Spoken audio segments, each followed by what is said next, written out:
Camera 2, we only got one camera. Okay, I just want to show you a little bit of this because I told you guys I might put a video together doing this, but listen, it's so hard to try to be working between the camera kind of deal, so I'm probably not going to show you the whole processes here, but I'm going to give you a quick rundown of it in the series of what we got going on here. So the finished product, I've already got one done, and I did last night, whoa, look out, last night I did the filling rod, so I'm just going to show you that one. So here's the finished product of the filling rod. So got a good handle on. It's the same length as the my Tatula that I've already added another one. So awesome working filling deal now, right? Okay, so I also like that length, so I'm going to make this one the same length. We've got the quick, and then the 13 fishing one, I'm leaving it set for right now because I'm going to see how long it takes me to get this one, and I'll show you that process. But then I also did, if you guys remember right, this is a CU double. And I talked about different ways I could do it, and I still had to add a lot of tape. I don't like adding that much tape, but this is a lightweight rod, so the handle's not going to be taking a lot of force. Like if I was doing this to a, anything over like a, say a medium or up, but like some of your, BFS stuff, just like you can get by with plastic reels, right? It's not as big loads going on them. But I did put a different, it's actually off of the Berkeley lightning rod. I put another layer on it so I didn't even have to put as much tape. I would have had to put a lot more tape. And I left one empty to show you guys how I'm going to do that, and then I'll cut into that, so show you that process. So basically you have this, and you have this huge hole, right? And I'll show you, okay, let me change up real quick. So in order to get this like this, I had to, and it's rough. That's why I put amateur hour. I'm not a professional rod builder. But see, they come all nice and cut. Problem is, these are never the right length you want them. And I guess you could cut down in here and then piece it together, cut off wherever you think the end is, and then cut that and then butt it up and all that kind of stuff, right? But I usually like it to taper anyway, like as I'm holding it, instead of like these, the full ones are kind of bigger and thicker, than they tapered way down here. So a lot of times I'll cut them down anyway. So anyway, to get that same kind of thing, I don't have any kind of equipment to really do that properly. So all I really do is I try to make a straight line cut with my, like an X-Acto knife, something sharp. And I got a little nick in this one, but I'm not worried about it. CU double, $40 rod, I'm not worried about it. These are $3.50. So I get that cut to where that's going to be as clean as possible, and then I cut down in there, and this is that pressed crazy cork. It is almost impossible to get a good clean cut, but as you'll see, once you slide that on, all that goes away. So the last thing you'll do once you got, you know what rod you're putting this on, you got that cut and ready, and I don't even know if this is the right glue to use, but my two-part epoxy it eludes me, it ran away, I don't know, joined the circus, I don't know what happened to it. So you just have masking tape, and in order to build it up, it's not really probably the best way to do it, and I left one to show you just where we're going to put one more right here.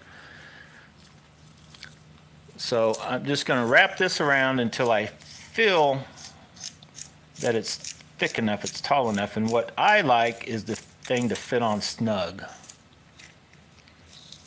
So you can see by the other ones that it takes a lot of freaking tape. I don't like I mentioned, I don't like doing that much. But yeah, so, and I usually start with the, a lot of times with the top one and work my way down. So, and you can always add more tape, but what I usually do is I just pull the tape a little bit away and I just put that on. Working up, you can see that fits kind of tight, and then I check it. And I try to put really as much tape as I can to where it's a snug fit. So we'll go one more wrap. So that is pretty snug. Okay, we'll go just a touch more. Tear that off. I know a lot of guys use knives and all that. I'm not, trust me, I don't get that technical into it. Now, what we should have here is a tight fit. Yeah, I might want too much. So as you push this on, in all seriousness, you almost get this pushed on and it almost is going to feel, it should feel like it's already there, like it's a solid thing, you know, but it needs glue to hold it. But you could probably actually go out and fish that and get by with it, especially on these little lightweight rods. Now, if you're going to really be loading a rod with some heavy, you know, stuff, no. But so anyway, just kind of test everything. Feels good, should be fine. So then we're going to pull it back off and add glue. Now this one, with the stuff I added in that tape, this thing will already be balanced, so I didn't have to figure out a way to add any weights. You could do it different ways. If you have a big enough blank like we do with this one, you can add weights internally in there and glue them in. If you guys remember right, I did that with the filling, and I did it again with the filling, but this time I made sure I used plenty of glue, and I actually used paper in front of the glue, or in front of the weights with glue, and then push it all in, and so that should make a solid barrier to where they can't come loose or nothing down the line. And I did the same thing with the Teton and the Tatula. Have not had an issue. I think it was some issue with the glue. This is a different glue than I used with the original time I did this with just a little butt end. So now that rod is done. This rod is almost done. So the only thing I did different there was I put some weights inside with the glue. Now this, when you're dealing with a very small blank, you could actually, instead of wrapping all this tape, you could actually get the weight, right? So you could basically, if you got to, say you got to build up a lot like we did here, I could have, if I would have needed to, added some little weight, you know, here and there, cut it down, or, you know, just whatever way. There's all kinds of different weights you can get. This is like a rubberized lead blended something or another. But we will not have to add any. So then with the glue, I'm going to glue this and get it on, and we'll move it off to the side and let it set. And then I'm just going to show you how to cut into this wood and how I did the filling. Then we're going to call this video done. So hopefully it'll give you guys an idea of what's going on. Because I'll basically be doing the same thing with these two. Once I show you how to strip the old material off, it'll be the same process. And these do fit a lot tighter. I'll be using, I've got two brand new ones. I will have to cut them down though. I will have to take the time. If you see where they fit, I'll have to cut into that, make it a real good clean cut, and then cut it off, you know, about, I don't know what, not somewhere between 1/8 and 1/4 of an inch off, and then figure out how to, you know, get that cut down to like this, to where it'll slide in. You want a little bit in there. You don't want to just cut it off flush and try to butt it up into there, because you want something in there holding it just for the extra little, you know, yeah, you just do. It helps. So anyway, but it'll be the same process with the other ones. So let's just jump, let's get to it. Let's add some glue. Oh boy, this is where it gets tricky. Once you get to adding glue, this is super glue, but it's a fix-all adhesive. It's I don't think it glues quite as fast. It definitely isn't as fast as your normal super glue, which I've gotten in trouble trying to use that on anything before. Sometimes normal super glue dries way too fast. Now what I like to do is I like to start with, because I'm going to just be pushing this on, and I will even put some, like, I want this everywhere I can possibly get this stuff to stick. I want it to. So I may start there, and it'll push up and out of the way and go wherever it needs to go. So I'm going to coat this quite a bit, and then as you'll see, I'll probably have to, I'm going to coat this because I really want this stuff to fill in the gaps.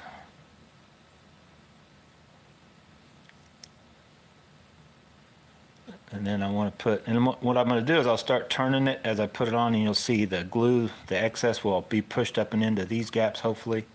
I got to do this quick because I don't want it to get runny. I got to keep turning it because I don't want any globs to start falling everywhere. And I should have something down on this, but you know me. You know how we do it here. We just do it.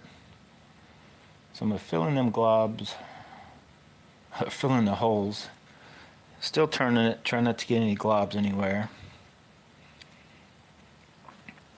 Now what I should do, and I can stop and apply more glue if need be, but I just want to get some glue on there, and then we'll start this process. Now I can put a little more glue if I need to. So what I'm going to do, and I'm kind of shaky because I'm trying to show you guys, I'm going to just put that on and start twisting it. See that? And I kind of twist around, I let that glue fall in where it needs to go. Hopefully, and I can pull away any excess if I need to. I may have gotten too much glue. If you have to stop at any point just to get some, you don't want it to get all over everywhere. That fall in there. I'm going to try to push that whole glob and all. Hang on.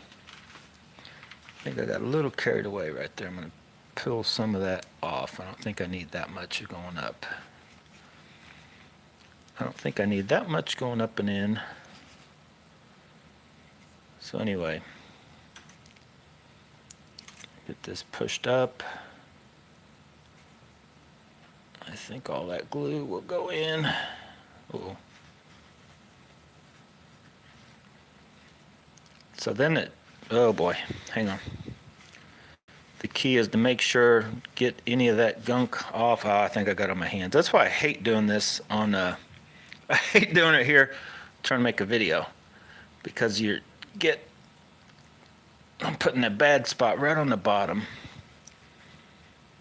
So yeah, I probably put a little too much glue, but we're pretty much done. Hang on, don't go anywhere. I need another paper towel. I got a little carried away here.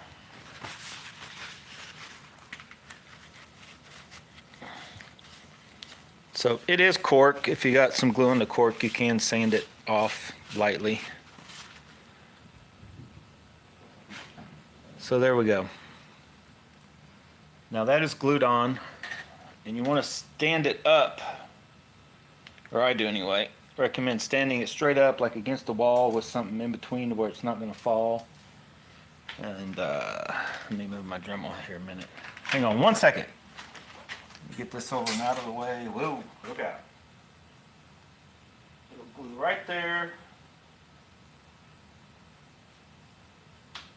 And it already, in my mind, one more look at it.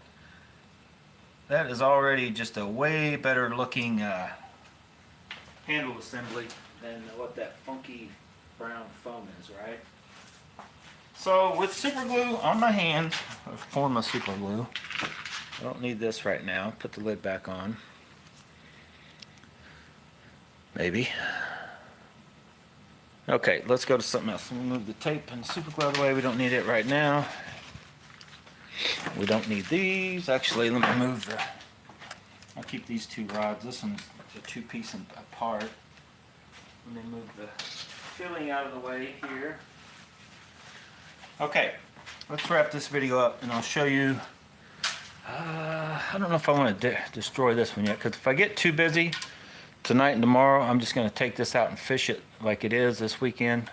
But I'm definitely going to do whatever it takes to get this one done and glued up tonight, so to have plenty of time. 24 hours of glue will be done tomorrow night, and then I won't have to worry anymore about it. I don't have to try to do it and finish it up tomorrow and then hope that it glued enough to use it on Saturday, right? So that's what we're going to do it right now. So I've talked about it. When you're dealing with this wood, this is not like foam. The foam, and I'll show you, I was able to do like on the CU double, you could cut in with whatever and just start tearing and peeling. The foam comes off. It's way softer than the blank material, right? When you're dealing with wood, it's just a different animal altogether. So I'm just going to show you how I did it on the filling, how I'm going to do it on this one. I don't know if there's could be a possible better way. There's a little bit of a trick to it. It's loud, but all I do, and like you've heard me talking about when you're cutting into aluminum, and I'm gonna have to actually let me get my little bit. These glasses are a 2.0, just a magnifying glass, basically what I'm using, so I can see what's going on 100%.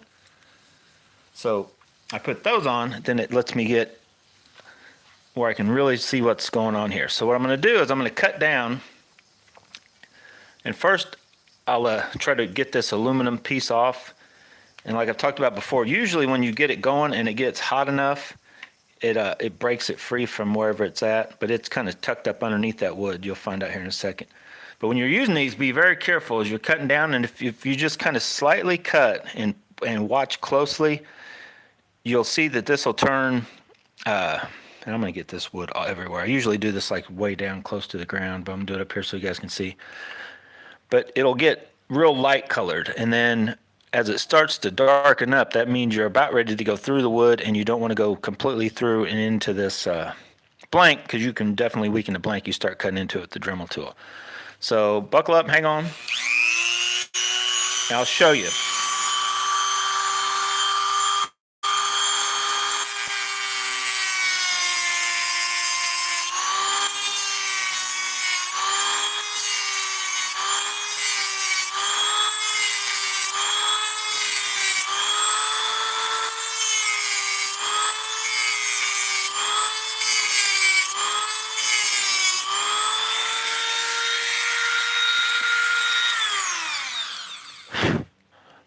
Okay, so we're into that so far, and the aluminum piece should be kind of loose, and we've gotten a little chunk. So see how that wood does? And this is, I hate to say it, I've haven't had an issue with it breaking like when I'm not trying to cut it, but thankfully it's almost a little, I guess, flaky, like it will break off.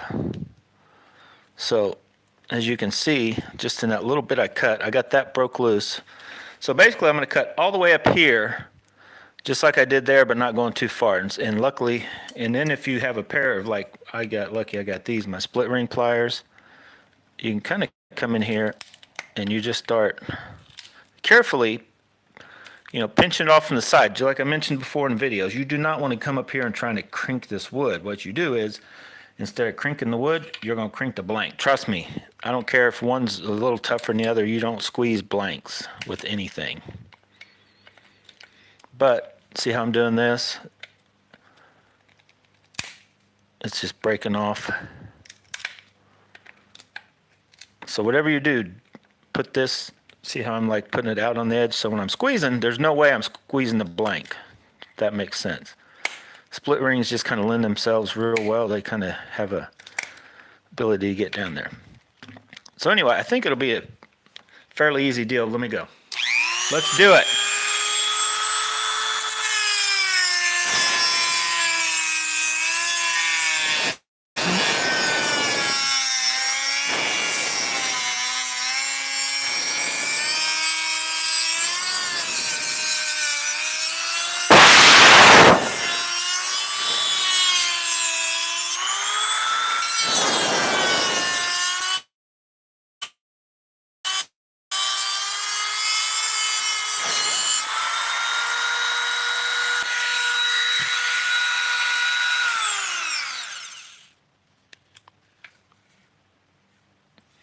Okay, so you get it cut into there, and then you start wherever you want, and you just start splicing it, right? See how it chips? So you do that the whole way through, and just like I mentioned, you take these like this, crimp, but don't, off to the side.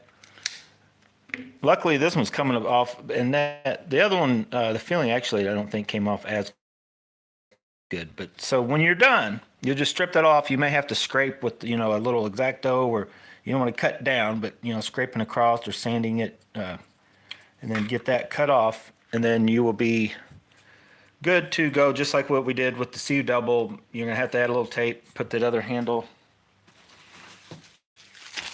on, and game over. So I'm going to end that with this time now under 20 minutes. And I'm going to do the rest of this down out of the way. I've got I actually have my trash thing. I just do it over my trash, and I don't make a huge mess like I'm getting ready to start doing here. And I've already blown.